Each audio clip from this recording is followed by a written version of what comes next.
Rudal raksasa tiba di Timur Tengah. Rusia-Iran ciptakan gempa bumi bagi Israel. Konflik di Timur Tengah bukanlah hal yang baru. Kawasan ini telah lama menjadi arena perselisihan geopolitik, di mana berbagai kekuatan besar dunia berusaha mempengaruhi situasi dan kepentingan mereka masing-masing. Namun, situasi kali ini tampaknya mencapai titik yang sangat berbahaya.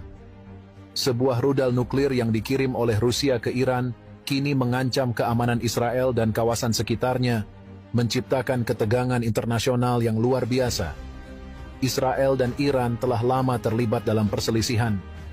Iran, yang memiliki pandangan politik dan ideologi yang sangat berbeda dengan Israel, seringkali berbenturan dengan negara Yahudi ini dalam berbagai hal. Perselisihan ini semakin intensif setelah kematian pemimpin Hamas Ismail Haniyeh di Iran dan menjadi titik kemarahan negara-negara pro-Palestina. Di tengah meningkatnya ketegangan, Rusia sebagai sekutu dekat Iran memutuskan untuk mengirim rudal nuklir ke negara tersebut.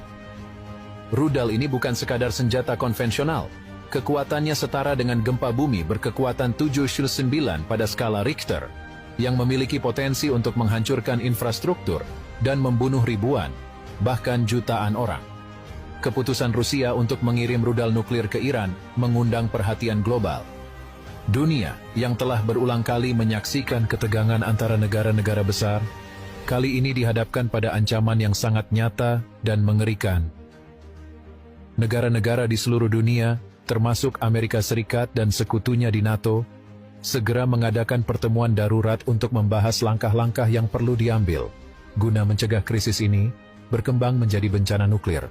Sementara itu, Iran tidak menyia-nyiakan kesempatan untuk memanfaatkan senjata ini sebagai alat tawar yang kuat dalam konflik mereka dengan Israel. Pemerintah Iran mengeluarkan pernyataan yang meminta warga Israel, terutama yang berada di wilayah utara dan ibu kota Tel Aviv, untuk segera mengosongkan wilayah tersebut. Ini adalah peringatan keras yang memperlihatkan bahwa Iran bersedia menggunakan senjata nuklir ini jika diperlukan. Di Israel, suasana menjadi sangat tegang. Peringatan dari Iran memaksa pemerintah Israel untuk bertindak cepat. Evakuasi massal mulai dilakukan di kota-kota yang berada di garis depan ancaman serangan, seperti Tel Aviv, dan wilayah utara yang berdekatan dengan perbatasan Lebanon dan Suriah. Tentara Israel dan pasukan keamanan diperintahkan untuk bersiap menghadapi kemungkinan terburuk. Sementara itu, masyarakat Israel dilanda ketakutan dan kecemasan. Bagi mereka, ancaman ini tidak hanya menjadi ancaman terhadap keamanan fisik mereka, tetapi juga mengancam eksistensi negara Israel itu sendiri. Di tengah situasi ini, Perdana Menteri Israel mengeluarkan pernyataan yang menyerukan ketenangan kepada rakyatnya. Dia berjanji bahwa Israel tidak akan tinggal diam dan akan melakukan segala upaya untuk melindungi negara dan rakyatnya. Namun, pernyataan tersebut tidak banyak membantu meredakan ketegangan di lapangan. Banyak warga Israel yang masih merasa takut dan tak berdaya di hadapan ancaman nuklir yang sangat nyata ini. Respons internasional terhadap krisis ini sangat beragam. Amerika Serikat, yang merupakan sekutu terdekat Israel, sebelumnya telah mengerahkan armada pesawat tempur ke Timur Tengah sebagai bentuk dukungan. NATO, meskipun tidak secara langsung terlibat, juga menyatakan siap mendukung Israel dalam menghadapi ancaman ini. Namun, di sisi lain, Rusia dan Iran terus memperkuat posisi mereka. Rusia, yang sebelumnya berusaha menjaga jarak dari konflik langsung, kini terlibat langsung dengan memberikan senjata nuklir ke Iran. Ini memperlihatkan bahwa Rusia bersedia mengambil risiko besar demi mendukung sekutunya di Timur Tengah.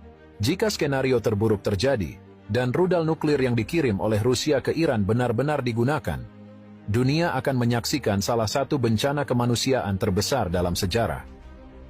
Daya ledak rudal tersebut, yang setara dengan gempa bumi berkekuatan 7,9 pada skala Richter, akan menghancurkan infrastruktur kota-kota besar di Israel, termasuk Tel Aviv. Kehancuran ini tidak hanya akan menyebabkan korban jiwa yang sangat besar, tetapi juga akan memicu krisis kemanusiaan yang meluas. Ribuan orang akan kehilangan tempat tinggal, dan ratusan ribu lainnya akan terluka atau terpapar radiasi nuklir. Selain itu, dampak lingkungan dari serangan nuklir ini juga akan sangat parah, dengan pencemaran radiasi yang dapat bertahan selama bertahun-tahun. Di tingkat internasional, penggunaan senjata nuklir ini akan memicu reaksi keras dari berbagai negara. Amerika Serikat dan NATO kemungkinan besar akan melancarkan serangan balasan terhadap Iran yang berpotensi memicu perang skala besar. Rusia yang terlibat langsung dalam pengiriman senjata ini juga akan menghadapi tekanan besar dari komunitas internasional dan kemungkinan besar akan terlibat dalam konflik ini. Perang besar yang dipicu oleh serangan nuklir ini tidak hanya akan menghancurkan Timur Tengah, tetapi juga akan mengguncang seluruh dunia. Ekonomi global akan terguncang, dan ketegangan politik internasional akan mencapai tingkat yang belum pernah terjadi sebelumnya sejak Perang Dunia II. Dunia akan dihadapkan pada ancaman nyata perang nuklir yang dapat menghancurkan peradaban manusia. Para pemimpin dunia perlu bekerja sama untuk mengurangi ketegangan dan mencari jalan keluar dari krisis ini melalui dialog dan negosiasi.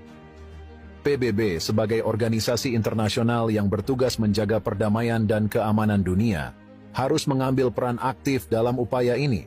Selain itu, masyarakat internasional juga perlu mendukung langkah-langkah perdamaian ini dan menekan pihak-pihak yang berusaha memprovokasi konflik.